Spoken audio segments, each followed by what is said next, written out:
Graça e paz, irmãos. Amém. Vamos orar? Pai, nós queremos te adorar nessa manhã, já louvamos ao Senhor, ó Rei dos Reis e Senhor dos Senhores. Nós somos gratos pela sua presença em nossas vidas, ó Deus. Somos gratos pelo que o Senhor tem feito em nossas vidas, ó Deus querido. Que neste dia, Pai, o Senhor continue a ser glorificado em nossas vidas, em todas as nações. Deus, em nome de Jesus, me dê a graça, a sabedoria, o entendimento da sua palavra para ministrar ao teu povo nesta manhã, Senhor. Pai, nós agradecemos em nome de Jesus Cristo. Amém.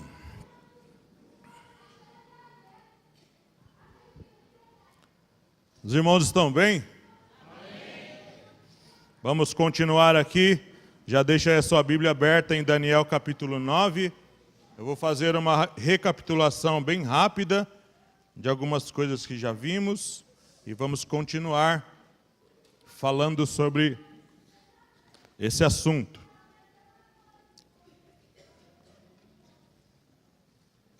Eu queria fazer duas observações aqui de coisas que eu já falei. Uma é aquela questão de que o anticristo não vai ter respeito ao amor das mulheres. Tem duas interpretações para esse texto, pelo menos duas. Uma de que ele será inclinado ao homossexualismo, e isso é uma interpretação. E outra, pelo fato de nós já sabermos de que região ele vai sair. Eu já falei para vocês de que região ele sai. Não é? Ele sai dessa região onde os 4 generais de Alexandre governaram. Hoje é uma região toda islâmica, toda. Absolutamente toda é islâmica. E conhecendo o islamismo, nós sabemos que o homossexualismo não é bem-vindo lá, não é bem-vindo. Então, mas nós sabemos como eles tratam geralmente as mulheres. Não são todos os islâmicos que tratam mulheres com desrespeito, mas uma grande parte deles não tem respeito a mulheres. Então, a mulher é tratada como um objeto, né, somente para procriar e dar prazer. Então, essa é uma outra interpretação, que o anticristo também será algum tipo de homem mulherengo, né, que vai ter várias mulheres. E como nós sabemos que uma das promessas dadas ao seguidor do Islã é de que quando ele morrer, ele vai ter um harém com muitas mulheres para eles, então nós já pensamos também que ele vai ser um tipo de pessoa inclinada a isso. Essa é uma segunda interpretação desse texto. A outra coisa que eu tenho falado aqui é a questão de que no reinado do anticristo haverá muito espólio. É tomar os bens do outro e dar e pegar como posse para o governo. Aí eu falei sobre a gente não ficar juntando coisas. Jesus já ensinou isso, né? Que nós não temos que acumular bens aqui, onde a traça corrói, o ladrão rouba e mina. E essa semana estudando aqui no templo, eu fiquei pensando sobre isso. Irmãos, o que nós temos que fazer com os bens que nós recebemos? Irmãos, nós temos que investir no reino de Deus. Nós temos que construir. Nós temos que entesourar. A palavra diz entesourem. Sabe, temos que acumular bens lá para a eternidade. Investir em missões, investir na igreja, investir em bons obreiros, investir na obra, irmãos. É isso que a Bíblia ensina para nós, tá certo? Então aqui, feitas essas duas observações, para os irmãos entenderem bem, chegar até o ponto onde eu quero, os irmãos conseguem ver a besta de 7 cabeças e 10 chifres em algum outro lugar aqui nesse mural? Os irmãos conseguem ver? Se você que consegue responder isso, pode responder. Não tenha medo, não. É errando que a gente se aprende. Os irmãos conseguem ver a besta de 7 cabeças e 10 chifres em algum outro lugar aqui no mural? As cabeças são o quê? Reinos. O que são os 10 chifres? 10 reis que vão aparecer lá no final. Eu estou recapitulando que a gente precisa aprender isso, certo? Onde ele está? A besta, irmãos, é uma personificação do diabo nos reinos. Ele sempre personificou os reinos. Ele sempre esteve por trás. Não é à toa que Jesus falou assim, o mundo jaz no maligno. Jesus também é esse que é vindo o príncipe desse mundo. Quando ele fala com Jesus, ele fala assim, tudo me foi dado e eu dou a quem quiser. Então o homem, quando pecou, entregou para ele. Entregou para ele. Então o mundo jaz no maligno. Se o mundo é desse jeito, irmão, não é à toa. Tem um príncipe aí, um rei. Aqui, irmãos, ó. A besta de 7 cabeças e 10 chifres está aqui na estátua. Você quer contar comigo? Para a gente poder ver isso? Aqui, ó. Aqui está a besta, certo? Deixa eu esperar ali, mostrar lá no mural. Aqui, ó. Isso aqui você vê lá em Apocalipse capítulo 13. Deixa eu ficar aqui, senão ficar na frente dos irmãos, né? Aqui, ó. A besta de 7 cabeças e 10 chifres. Ela tem corpo de leopardo, pés de urso, cabeça de leão. Aqui, irmãos, ó. Ó a besta de 7 cabeças e 10 chifres aqui, ó. Sempre em todos os reinos o diabo esteve influenciando. Qual é a primeira cabeça? Aqui, ó, está apagadinho aqui em cima. Egito, um reino mundial. Segundo, Assíria, um reino mundial também. Terceiro, Babilônia, também um reino mundial. Quarto, Medos e Persas. Quinto, Grécia. Sexto, Roma. E o sétimo, que fala na estátua, será um reino dividido. E cadê os 10 reis? Os 10 dedos. Está aqui os 10 dedos. Esses 10 dedos vão aparecer no final. Aí, hoje, essa semana estudando, irmãos, nós estamos muito perto. Nós estamos aqui no pé, ó. Falta aparecer os 10 reis. Quando os 10 reis aparecerem, aí aparece esse fulano aqui, ó. Esse chifre pequeno. Enquanto os 10 reis não aparecerem, ele não aparece. Tá bom? Então, recapitulando, aqui nós já vimos a estátua, já vimos os 4 animais, certo? Esses 4 animais explicam os reinos, só que nos 4 animais ele acrescenta a questão dos 10 chifres. Aqui, dos 10 chifres, que são os 10 reis. Ele acrescenta a ideia também do chifre pequeno, que é o anticristo. Aqui na profecia do carneiro e do bode, ele acrescenta, além dessas informações, ele acrescenta de onde o chifre pequeno sai.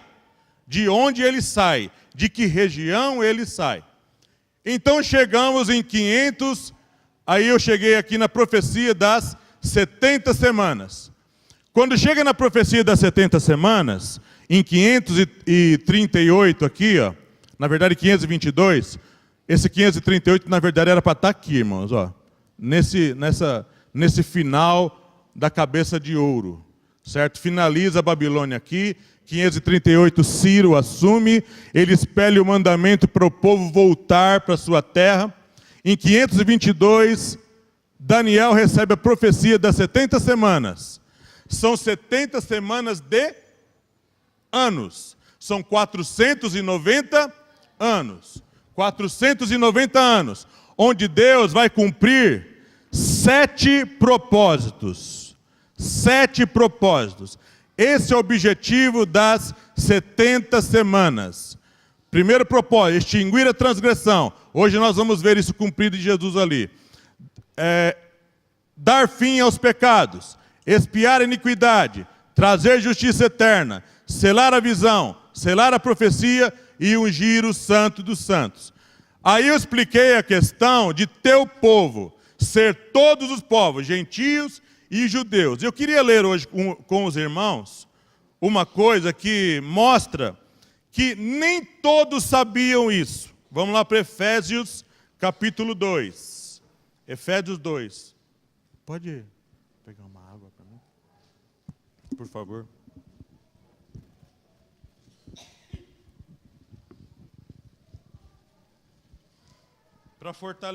Para fortalecer essa ideia da questão do teu povo.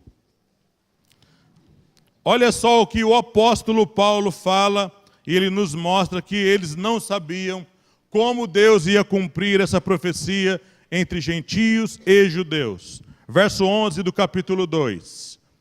Portanto, lembrai-vos de que vós, noutro tempo, erais gentios, na carne, e chamados em circuncisão, pelos que na carne se chamam em circuncisão, feita pela mão dos homens, que naquele tempo estavam sem Cristo, separados da comunidade de Israel, e estranho aos concertos,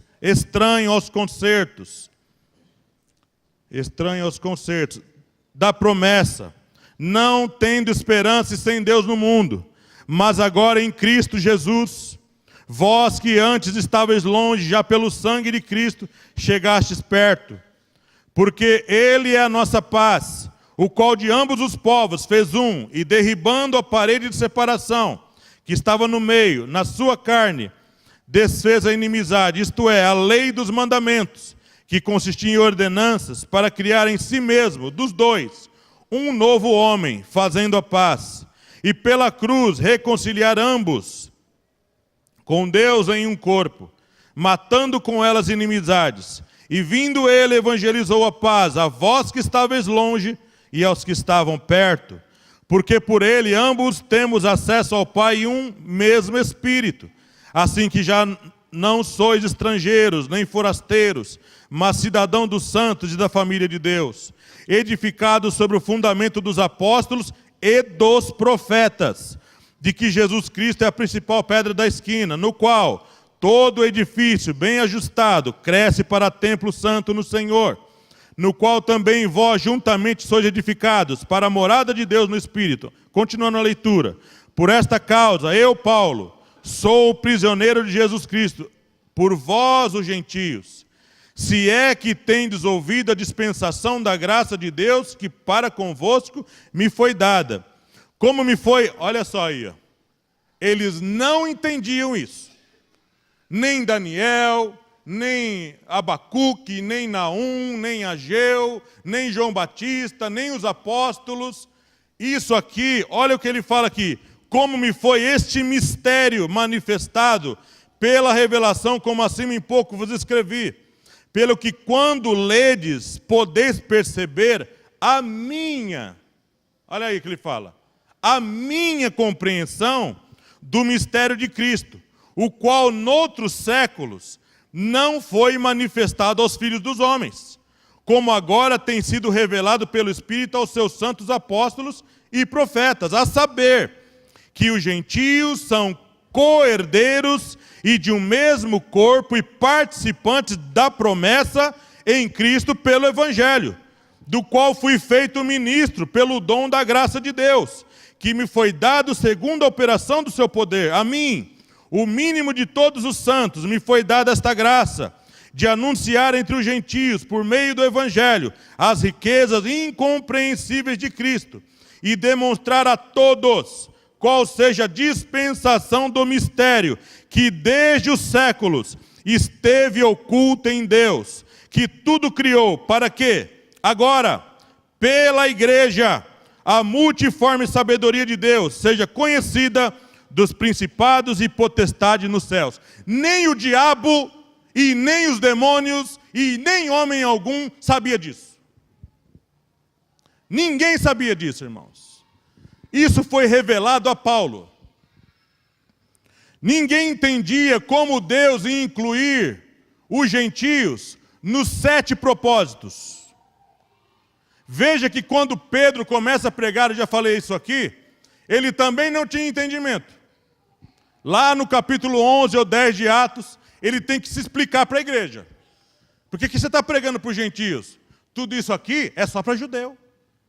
Os outros não têm direito, não. Eles estão excluídos. É um povo que está, sabe, já predestinado para a perdição. Mas Deus não. Lá em Abraão, Deus falou que ia salvar uma multidão de nações. A promessa é para todas as famílias da terra. Então nós estamos incluídos, queridos irmãos. E nós entramos na promessa através de Jesus Cristo, irmãos. Graças a Deus por Jesus, viu? Graças a Deus por Jesus.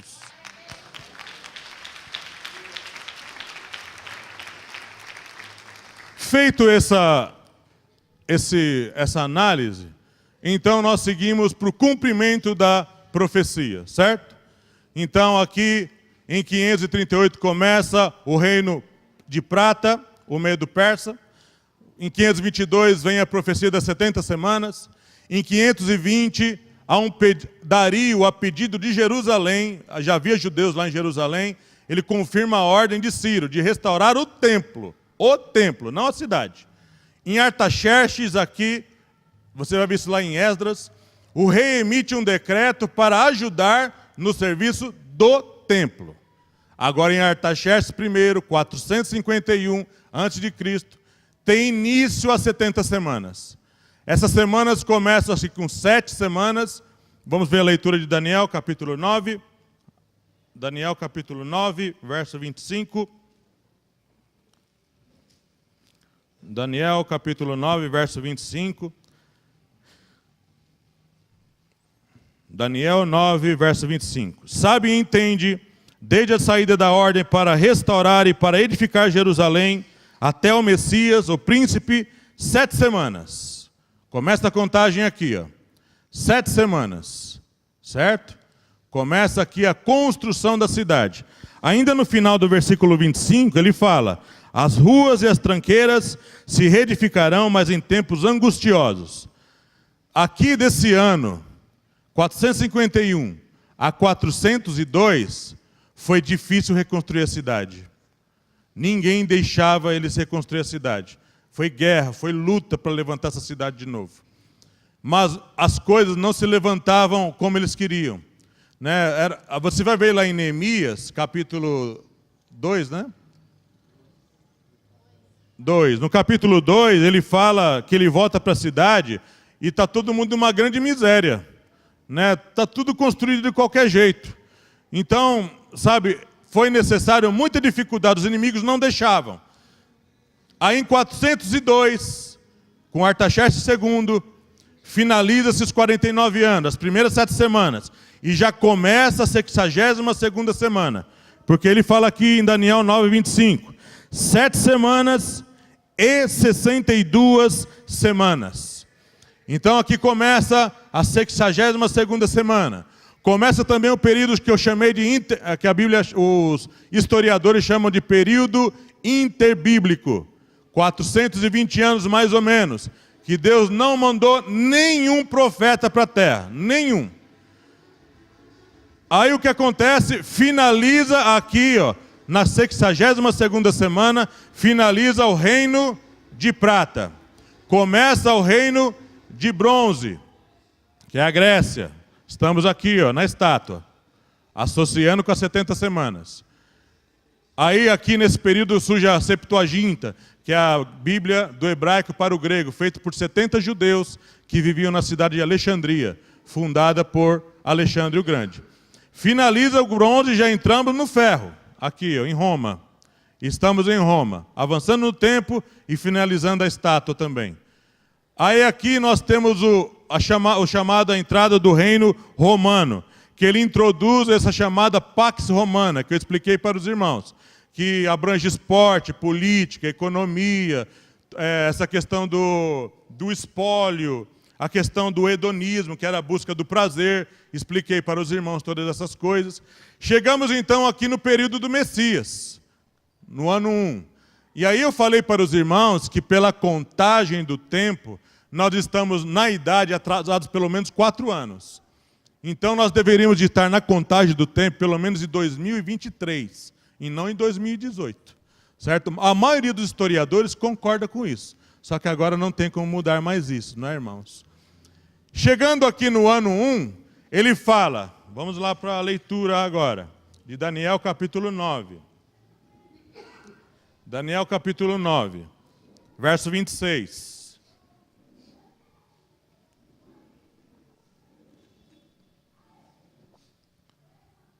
Estou de olho no relógio aqui.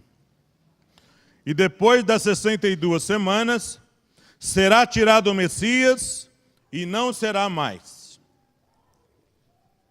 A maioria dos historiadores, dos estudiosos de Bíblia, acreditam, depois das 62 semanas, depois, será tirado o Messias e não será mais. Eles têm pelo menos duas interpretações para esse tirado. Uns falam que Jesus, essa profecia se cumpre ali ou no Getsemane, quando Jesus é preso, ou essa profecia se cumpre ali, o final das 62 semanas, finaliza ali quando Jesus brada, está consumado. Alguém pode ir nesse texto? Pode ir nesse versículo? Porque parece que depois que ele fala está consumado, parece que depois que ele fala, né? Em tuas mãos entrega o Espírito, é isso? É assim que está escrito lá? Se alguém encontrar esse texto, né, e ler. Então alguns falam que essa profecia se cumpre exatamente ali na cruz. Jesus cumpre todo o propósito ali. Agora, chegamos no ano 33 depois de Cristo, que é o tempo que o Messias realmente conclui a obra. Conclui a obra. O que Deus, irmãos, estava fazendo ali na cruz? O que Deus estava fazendo ali com Jesus na cruz? Se você for no mural, isso foi uma grande revelação para mim nesse estudo.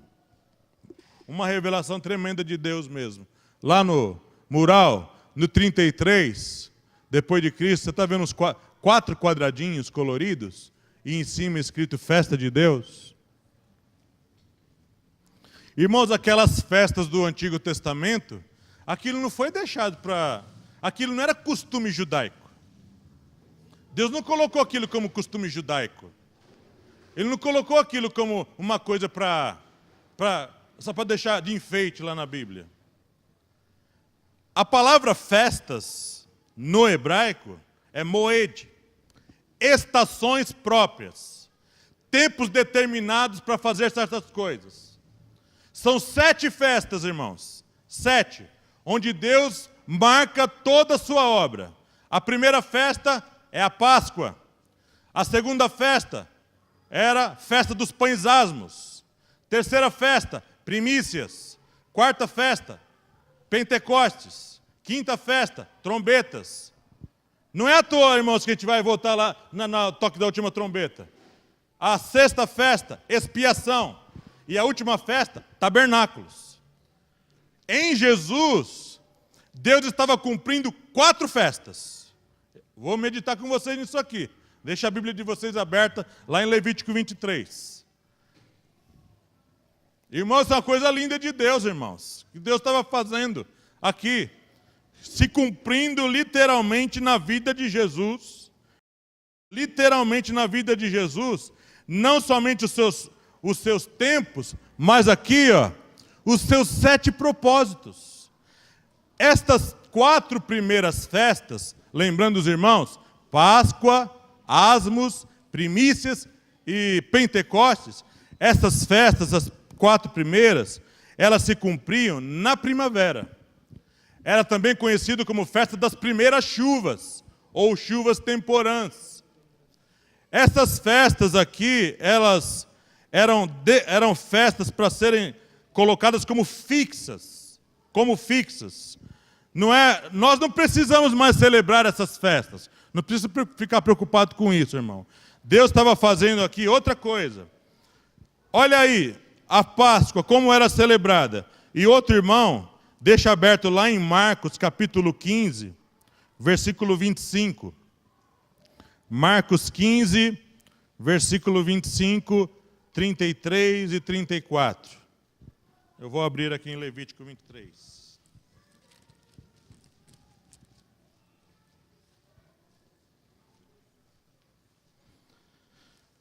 Levítico 23.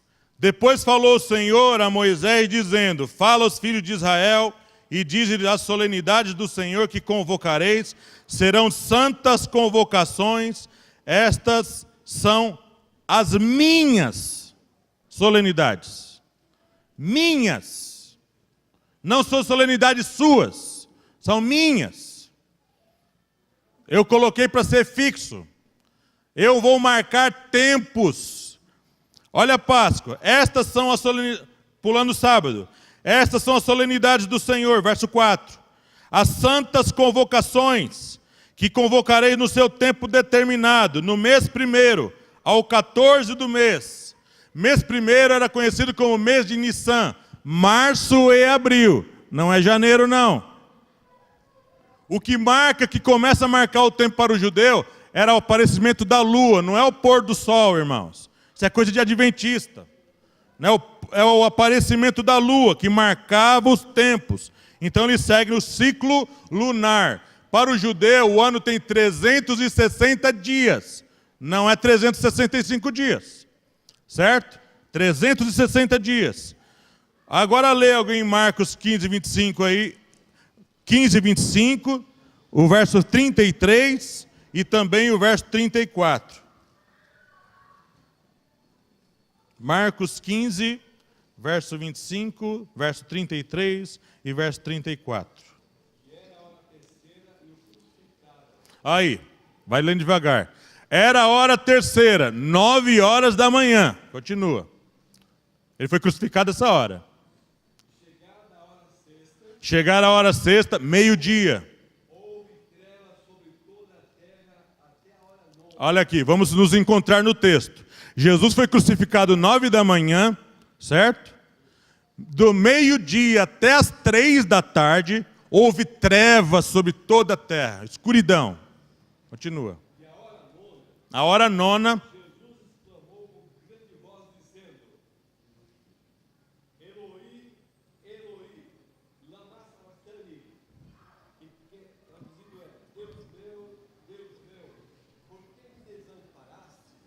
já leu 34? Então, Jesus foi crucificado às 9 da manhã, a partir do meio-dia até às 3 da tarde, houve trevas sobre a face da terra, às 3 da tarde ele brada. Ele estava cumprindo literalmente a Páscoa. Quando foi que isso aconteceu? O dia 14. Dia 14, pela tarde, é a Páscoa do Senhor. E aos 15 dias deste mês, é a festa dos asmos. Agora vamos ver esse cumprimento aqui, ó. Vamos lembrar dos 7 propósitos e da primeira festa lá. Vamos estar andando aqui e aqui, certo? Olha só isso. Como que tinha que ser a Páscoa? A Páscoa, vou pegar minha colinha aqui, tá, irmão? Minha colinha, tá bom? A Páscoa significava Pessah. É aquela festa lá no Egito, lembra? Que eles tinham que matar o cordeiro e passar o sangue aonde? Nos umbrais das portas.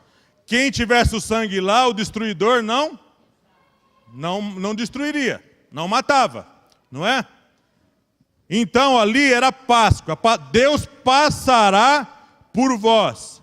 Em Jesus, Deus era o Cordeiro de Deus que tira o pecado do mundo. Eu dei o Filho, né, para que todo aquele que nele crê não pereça, mas tenha vida eterna. Você quer ver esse cumprimento? 1 Coríntios capítulo 5, verso 7 e verso 8. 1 Coríntios capítulo 5, verso 7 e verso 8. 1 Coríntios 5. É importante você entender isso aqui hoje, irmão. Essa palavra produz salvação na gente.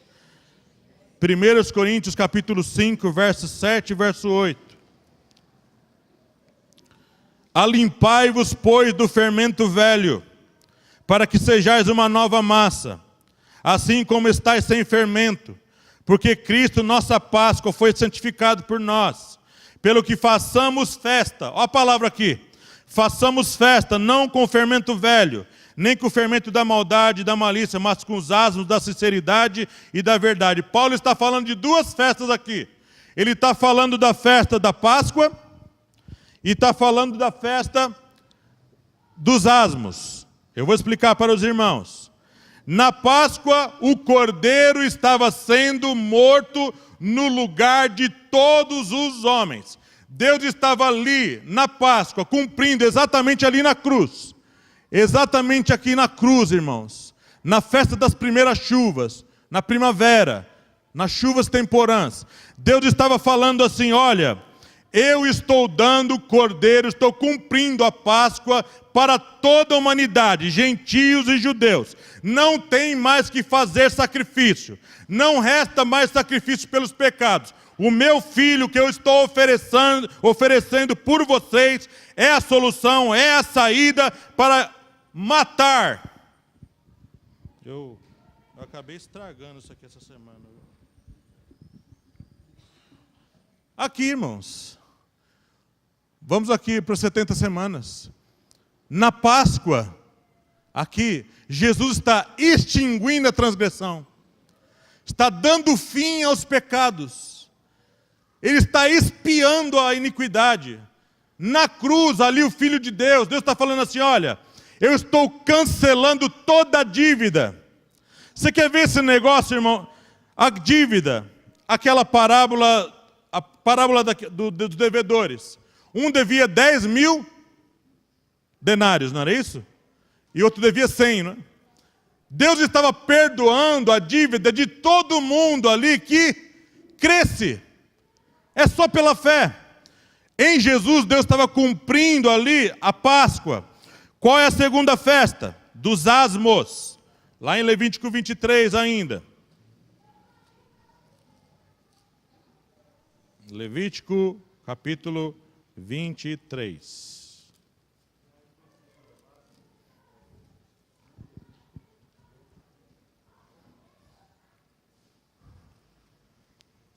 Como era a segunda festa? Era a festa dos asmos. Aqui na Páscoa ele já explica os asmos. No mês primeiro, aos 14 do mês, pela tarde, é a Páscoa do Senhor. E aos 15 dias deste mês é a festa dos asmos. O que aconteceria depois? Aconteceria depois. No dia 15 desse mesmo mês, até o dia 21, eles tinham que comer pães asmos, pães sem fermento, sem fermento. O que na verdade Deus estava falando ali na festa dos asmos? Sem fermento, após oferecer o cordeiro, eles estão sendo agora purificados. Purificados, passariam a comer pães asmos sem fermento por 7 dias, aprendendo a viver sem pecado. Lembra o texto que nós acabamos de ler de Coríntios? Pelo que façamos festa, agora, sem fermento, com pão limpo, sabe, com uma vida limpa. Deus estava aqui falando o seguinte: o cordeiro eu dei, agora eu estou purificando vocês nos asmos, estou limpando vocês de todo pecado, estou santificando vocês. Depois dos asmos, aqui ainda na leitura, 7 dias comereis asmos, no primeiro dia tereis santa convocação, nenhuma obra servil fareis. Depois dessa festa, tinha a terceira festa, que Jesus também estava cumprindo, que Deus estava cumprindo em Jesus. A terceira festa era a festa das primícias. Das primícias. A gente lê esses textos no Velho Testamento, lá em Levítico, é uma leitura cansativa. Vamos falar a verdade? Uma leitura cansativa. A gente não entende exatamente o que está acontecendo ali. A gente pensa que é um monte de costume judaico, mas já lemos pelo texto que é minhas solenidades. Minhas. Nas primícias, essa festa era celebrada assim. No primeiro dia, olha só, Jesus não ressuscitou à toa no primeiro dia, irmãos. Ele não ressuscitou à toa no primeiro dia. Vamos explicar aqui. Nós, no 14º dia, celebramos a Páscoa. Do 15º dia ao 21º dia, os asmos. Depois, no primeiro dia, depois dos asmos, ele fala, aí na leitura, vamos ler Levítico, ele fala isso, aqui nas primícias. Capítulo 23, versículo 10. Fala aos filhos de Israel e diz-lhes: quando houverdes entrado na terra que vos hei de dar, e cegardes a sua cega, então trareis o molho das primícias da vossa cega ao sacerdote. e ele moverá o molho perante o Senhor para que sejais aceitos. Ao seguinte dia do sábado o moverá o sacerdote. Que dia que era esse? Ao dia seguinte ao sábado. Domingo, irmãos. Domingo. Era no domingo que eles era essa festa das primícias. Agora eu quero que vocês leiam comigo, lá em 1 Coríntios, capítulo 15, verso 19 e verso 20. 1 Coríntios, capítulo 15, verso 19 e verso 20.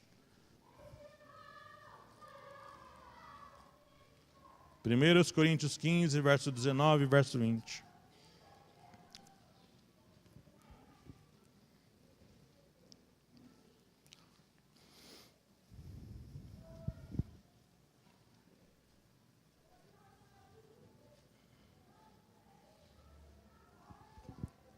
Diz assim: se esperamos em Cristo só nesta vida, somos os mais miseráveis de todos os homens. Mas agora Cristo ressuscitou dos mortos e foi feito as primícias dos que dormem. Olha a festa aqui, ó. Porque assim como a morte veio por um homem, também a ressurreição dos mortos veio por um homem. Porque assim como todos morrem em Adão, assim também todos serão vivificados em Cristo. Irmãos amados e queridos, aqui, ó, na cruz, irmãos, Deus estava assim, olha só como eles eram aceitos. A Páscoa eu ofereço o cordeiro, o cordeirinho lá no Velho Testamento, lembra disso? O cordeirinho morrendo, derramando sangue no lugar do pecador. Depois que eles faziam isso, eles iam lá 7 dias, comendo pão sem fermento. Eu estou me santificando agora. Depois dessa festa, no primeiro dia, eles ofereciam das primícias. Agora, depois de todo esse processo que eles passavam no Velho Testamento, passavam-se 50 dias, e eles comemoravam o quê? A festa do Pentecostes. Irmãos amados, olha só a obra de Jesus na cruz, irmão. Presta atenção. O cordeiro está sendo oferecido aqui, ó. Aqui ele está acabando com os pecados do homem. Está expiando a iniquidade de todos. Está extinguindo a transgressão. Quando o homem lá no Velho Testamento fazia isso, ele estava assim sendo justificado por Deus. Você não precisa mais pagar pelos seus pecados. Era só, mas isso se repetia. Então, quando chegava aqui no Pentecostes, como era essa festa? Eles pegavam 2 pães, levavam 2 pães untados com óleo. Eles ofereciam esse pão lá, e esse pão era levedado, era com fermento. Não é à toa, irmão, que isso se cumpre lá no Velho Testamento.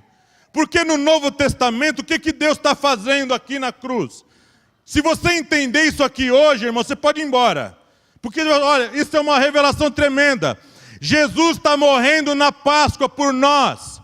Aqui os asmos são os pães sem fermento. Ele está santificando agora o seu povo. Santificando nos asmos. Nas primícias ele ressuscita.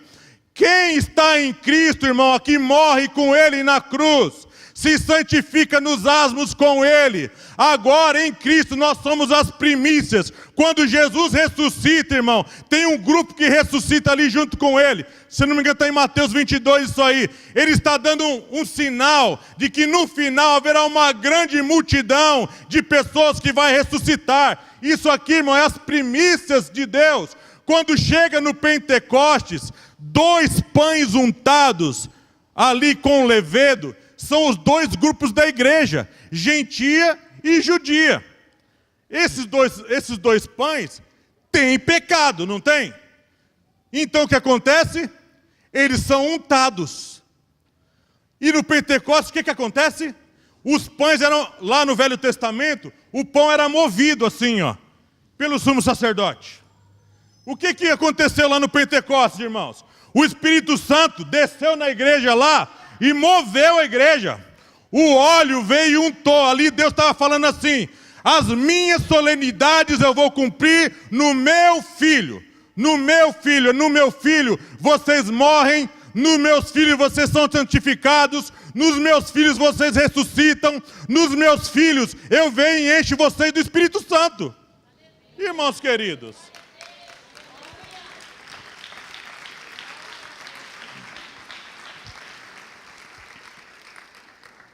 Em Jesus, os 7 propósitos se cumprem.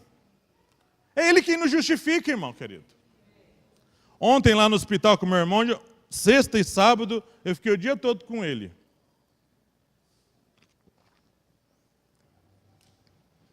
Deus me deu uma revelação lá naquele quarto, enquanto ele estava dormindo, que eu fiquei assim parado, olhando e pensando. Irmão, por que essa obra não pode se cumprir na vida de uma pessoa morta? Por quê? Deus me fez essa pergunta. Por que isso não pode se cumprir na vida de alguém que morreu?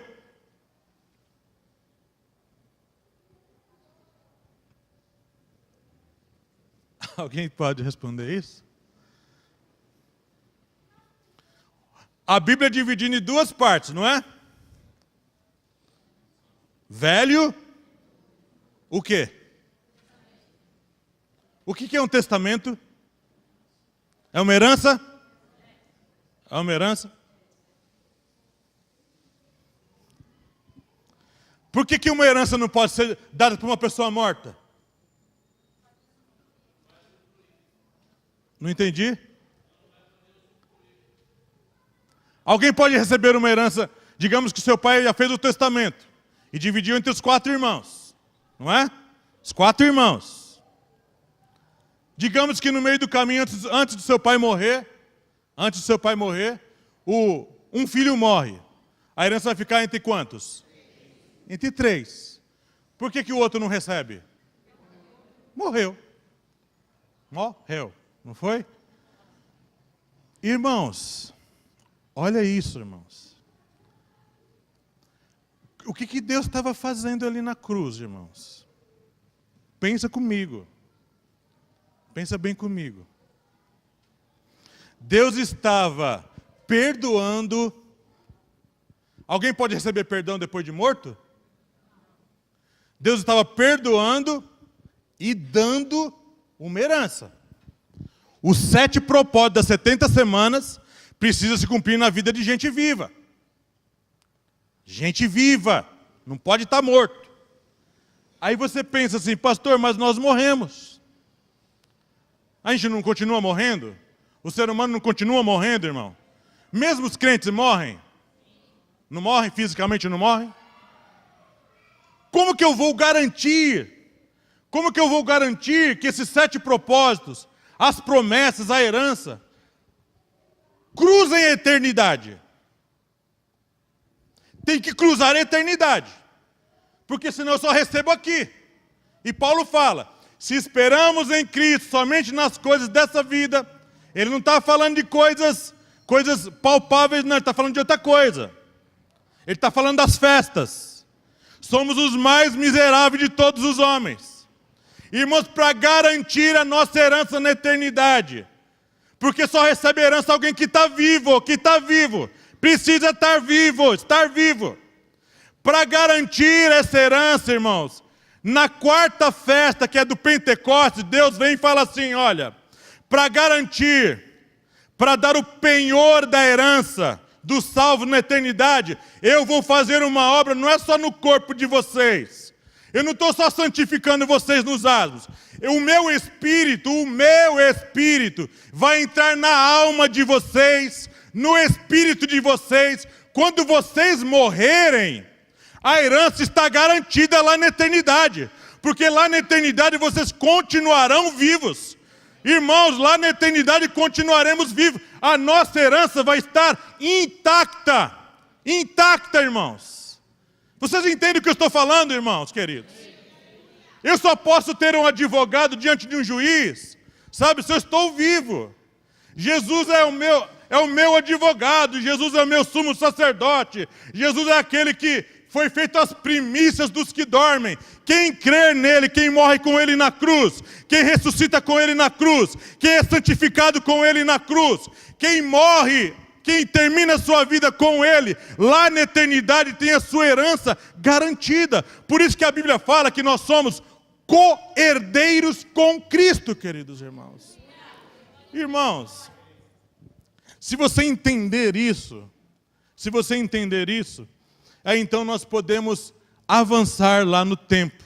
Então chegamos passando das festas que se cumprem em Jesus, se cumprem em nós, cumprem os propósitos das 70 semanas, né? Nós avançamos lá para o ano 70, no ano 70 depois de Cristo. Pode falar que eu leio aqui. Lucas 22.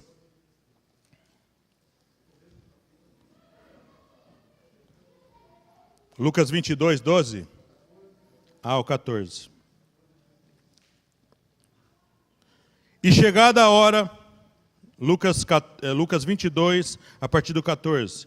E chegada a hora, pôs-se à mesa e com ele os 12 apóstolos. E disse-lhes: desejei muito comer convosco esta Páscoa, antes que padeça. Porque vos digo que não comerei mais até que ela se cumpra no reino de Deus. No reino de Deus. Mais um? Só esse? Chegamos então ao ano 70 depois de Cristo. Voltando lá para Daniel, capítulo 9. Né? Ainda na profecia das 70 semanas. E depois das 62 semanas será tirado o Messias e não será mais. Já falamos sobre isso. E o povo do príncipe que há de vir, destruirá a cidade e o santuário, e o seu fim será com uma inundação, e até o fim haverá guerras. Quem é o príncipe que há de vir, irmãos? Quem é o príncipe que há de vir? Que ele está falando aqui? É o anticristo, irmão. É o anticristo. Aí você fala assim, olha só o que diz a Escritura. O povo do príncipe que há de vir destruirá a cidade e o santuário. Vamos ver essa profecia lá em Mateus, quando ele fala lá sobre a destruição do templo. Acho que é Mateus 24, né? Mateus 24. Ele está falando aqui sobre essa profecia. Mateus capítulo 24.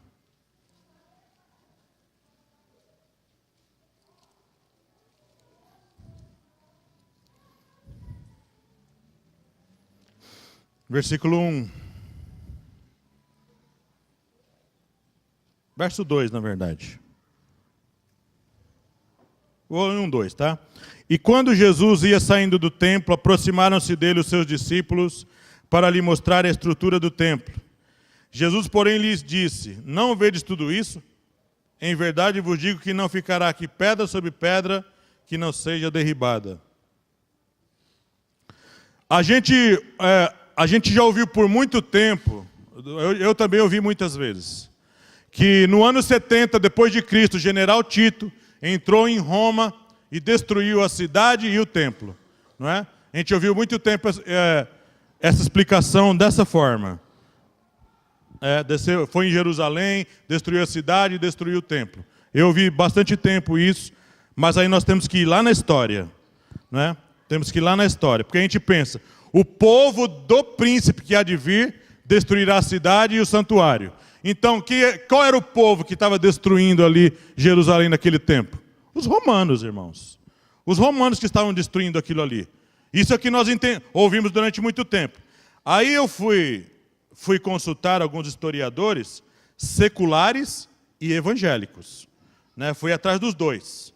Porque se a gente for atrás de evangélico, eles vão falar que o nosso comentário é tendencioso. É tendencioso. Então aqui eu vou ler aqui uns trechos rápidos com os irmãos. Embora interpretações foram oferecidas quanto ao significado exato dessa passagem, a posição majoritária sustenta que essa profecia está dizendo que as pessoas específicas ou povos que destruíram Jerusalém e o templo em 70 são os ancestrais dos povos que nos últimos dias seriam os seguidores primários do anticristo.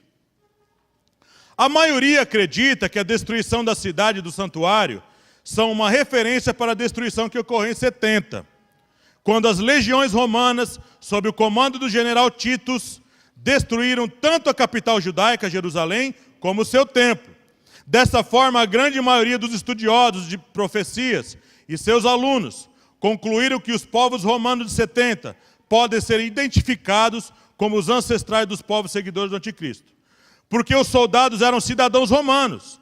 Muitos concluem que os seguidores primários do anticristo, nos últimos dias, serão europeus, em geral, ou especificamente italianos. Esta noção, é claro, está enraizada no fato de que foram comandados por romanos. Eu digo que isso é uma crença equivocada porque tanto o testemunho histórico como o consenso dos estudiosos modernos dizem-nos que bem poucos soldados que participaram da destruição eram de fato italianos romanos. Aí ele fala, um breve trecho de história em ordem. Antes do Império Romano se tornar como império, era uma pequena república, feita de muitos soldados. Mas como o Império Romano cresceu demais, era impossível ter somente soldados romanos. Então o que foi acontecido? Não haviam homens italianos o suficiente para espalhar como soldados por todo o vasto Império Romano, que incluía a Europa, norte da África, grande área do Oriente Médio e outras partes. Assim, no início do primeiro século, o imperador Augusto César fez uma ampla reforma étnica nos exércitos romanos. Após as reformas, surgiram entre os exércitos um grupo chamado provincianos. Os provincianos compunham-se de árabes, sírios e povos conquistados. Isso aqui é um dado de um escritor romano. Agora, um outro historiador romano, o nome dele é Publio Cornelius Tácito. Ele não era cristão. Ele diz assim, falando sobre o ataque de Jerusalém, Tácito descreve as legiões específicas e os povos que estavam lá no dia do ataque a Jerusalém em 70. Tito César, general romano, encontrou na Judéia 3 legiões, a 5ª, a 10ª e a 15ª. Para estes, ele acrescentou a 12ª da Síria, e alguns homens pertencentes à 18ª e à 3ª, que ele havia retirado do Egito. Existem vários itens aqui que nos informam que a maioria dos povos não eram romanos. Os romanos naquela época, eles estavam presentes na chamada guarda pretoriana, que cuidavam tanto dos generais como dos imperadores. Um segundo testemunho é falado sobre um importante historiador que todo mundo fala dele. É o Flávio Joséfo. Você sabia que o nome dele era Titus Flavius Joséfus? Ele fala assim, então Vespasiano, ele não era filho de Vespa não, viu, irmão? É o nome dele mesmo. Então Vespasiano enviou seu filho, Titus, que veio por terra para a Síria, onde se reuniram com ele forças romanas, com um número considerável de auxiliares. Mais uma vez, Joséfo revela que as legiões romanas, usadas para atacar em Jerusalém, estavam acampadas na Síria e tinha um grande grupo de árabes juntos. Malcos também, o rei da Arábia, enviou 1000 cavaleiros, além de 5.000 homens de infantaria, a maior parte dele de sírios. Enquanto o número de homens que compunham uma legião oscilava entre 5.000, ele mandou muito mais que isso. Ele mandou a legião 5ª, que era da Macedônia, legião 10ª, que era da Síria, legião 15ª, que era da Síria, e 12ª da Síria também, 18ª, que era do Egito, e 3ª, que era da Síria. Todas essas legiões teriam consistido de uma maioria de soldados árabes, sírios e egípcios. Agora, descrevendo o dia da invasão, foi assim, Flávio Joséfo, que não era crente e também não era seguidor do judaísmo, ele fala dessa forma, os registros de Joséfos deixam claro algumas informações. E agora, uma certa pessoa veio correndo a Tito. Isso é uma narração histórica, irmão. Ele estava presente. E agora uma certa pessoa veio correndo a Tito e disse-lhe sobre o fogo. Quando então ele se levantou às pressas, e como ele estava, correu para a casa do santuário, a fim de pôr um fim no fogo. Depois eles seguiram todos os seus comandantes, e depois deles seguiram as várias legiões, em grande espanto. Por isso, houve um grande clamor e tumulto levantado, como era natural sobre o movimento desordenado de tão grande exército. Em seguida fez César, tanto chamando em alta voz os soldados que lutavam, como dando sinal com as mãos para parar de destruir o templo, com esse apavoramento dele, mas ele não conseguiu. Tito, supondo que de fato era que a própria casa ainda podia ser salva, ele veio às pressas e se esforçou para convencer os soldados, mas não conseguiu, tamanha a raiva que eles tinham de destruir a cidade, o povo e o templo. Aí no final, ele narra assim: à medida que os exércitos romanos cercaram Jerusalém, muitos cidadãos estavam escolhendo se render e abandonar a cidade, judeus.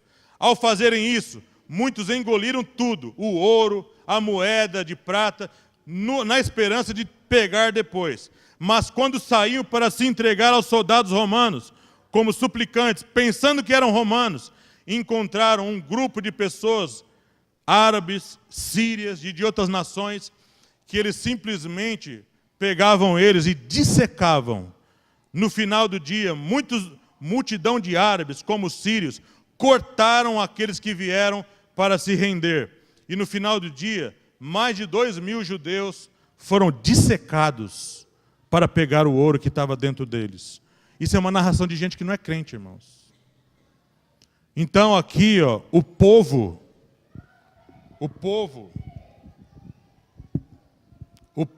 aqui, anos 70. Estamos no ano 70. Tenho 10 minutos ainda para terminar isso.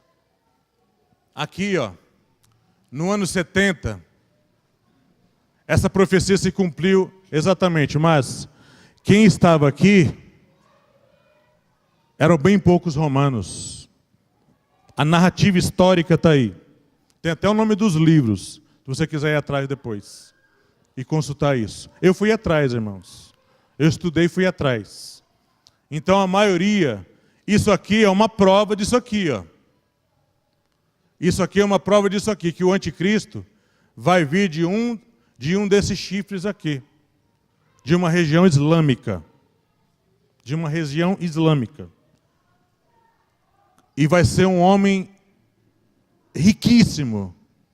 Não vai ter respeito à religião dos seus pais. Já lembro de semana passada.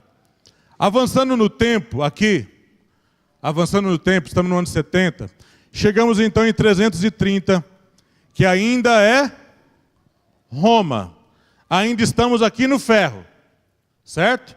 Estamos em 330 depois de Cristo. A capital muda aqui, em 330, a capital muda para Constantinopla. Aqui surge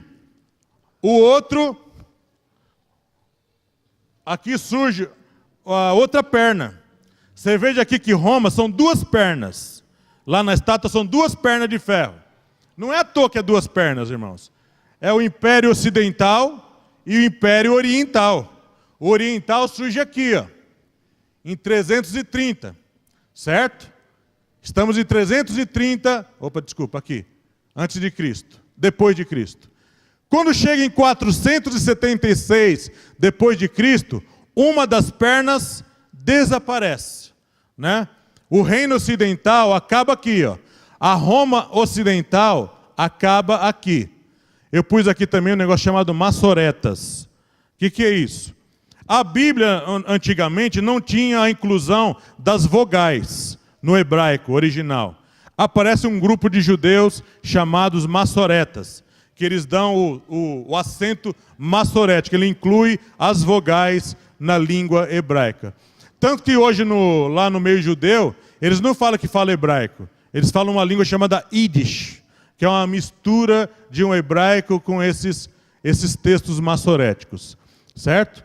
Então avançamos aqui para 1450. 1450. Aqui em 1450 acaba o ferro. O animal feroz morre aqui, ó. Morre aqui. Roma desaparece aqui em 1450. Aí eu quero falar uma coisa com vocês de questão de raciocínio. É uma questão de raciocínio, irmãos. Paulo falava que os profetas falavam e os apóstolos falavam que Jesus em breve virá, né? Eis que cedo venho, o Senhor está vindo logo, como um ladrão na noite. Pensando nessa questão que Paulo fala lá em 2 Tessalonicenses, não será assim sem que antes venha a apostasia e surja o homem da iniquidade lá, né? Digamos que Paulo falasse, se Paulo falasse que Jesus viria no tempo dele, digamos que isso acontecesse. Se Paulo falasse que Jesus viria no tempo dele, ia bater com isso aqui? Olha para a estátua. Olha para a estátua. Se a gente falar que Jesus vem amanhã, se a gente falar que Jesus vem amanhã, né? Jesus vem amanhã. O que falta? Ia bater com a profecia da estátua? Por que não? Não surgiu os reis. Não surgiu os reis, irmãos. Se Paulo fala que viria no tempo dele, não tinha nem formado ainda a perna esquerda. O reino romano, oriental, nem tinha aparecido. Os pés nem apareceram, nem no nosso tempo, irmãos. Nem apareceu os 10 dedos ainda. Então, esse negócio, sabe, assim, que ele lê, vamos lá na leitura de 2 Tessalonicenses, esse tempinho final, eu vou fechar lá. E a semana que vem, nós vamos começar a partir de 1860. A partir de 1860. Vou fechar aqui. Deixa eu tirar.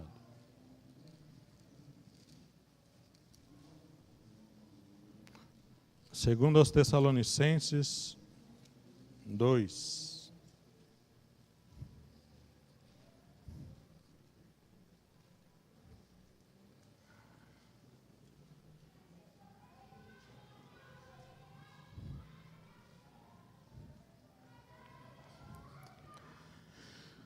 Verso 3. Ninguém de maneira alguma vos engane, porque não será assim, sem que antes venha a apostasia e se manifeste o homem do pecado. Aqui, ó. Não tem nem chifre pequeno ainda. Não vem. O chifre pequeno, para ele aparecer, tem que aparecer os 10 reis. Não dá ainda. O homem do pecado, o filho da perdição, o qual se opõe e se levanta contra tudo que se chama Deus ou se adora. Quando é que ele vai se opor contra tudo que chama Deus ou se adora? Quando, irmãos?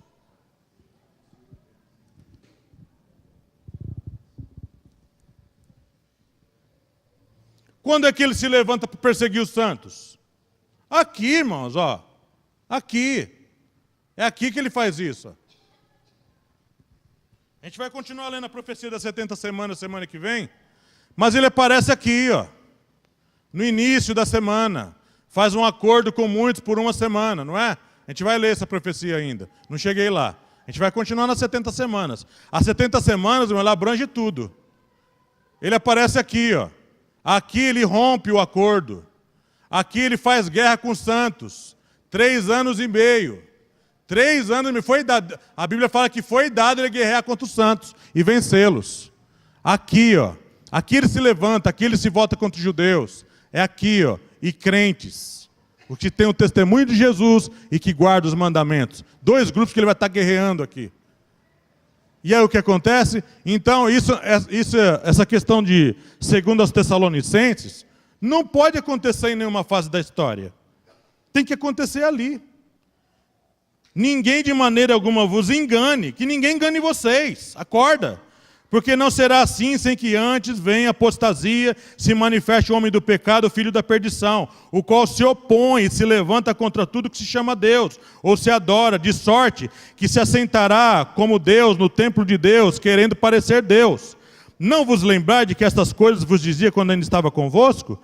E agora vós sabeis o que o detém, para que o seu próprio tempo seja manifesto, porque já o mistério da injustiça opera, somente há um que agora resiste até que do meio seja tirado. Aí, quem crê no arrebatamento antes, fala que o que se detém é o Espírito Santo e o arrebatamento da igreja. Mas o que é que detém ele? O que é que detém? Irmãos, vamos raciocinar na profecia. O que é que detém a manifestação do anticristo? O que é que detém ele de aparecer? Baseado em tudo que eu já falei. O tempo e a profecia. Aqui, 10 reis, o anticristo aparece depois. O que detém ele? O que detém ele é a vontade de Deus expressa no tempo e na profecia. O verbo aqui está no neutro, no grego. Não aponta para uma pessoa, aponta para um fato e alguma coisa acontecendo. Então, o que detém a manifestação desse tempo vir é a vontade de Deus expressa no tempo e na profecia. Não é esse negócio que a igreja vai ser tirada e o Espírito Santo vai subir. Isso aí eu vou falar semana que vem. 1860 começa essa profecia. John Nelson Darby. 158 anos tem essa profecia. Semana que vem eu vou falar dela. Semana que vem, tá bom? Então hoje nós finalizamos aqui em 1450, finaliza o ferro. A partir de 1450 é barro com ferro. Aí vai surgir os 10 dedos. Amém, queridos irmãos? Até semana que vem, se Deus permitir.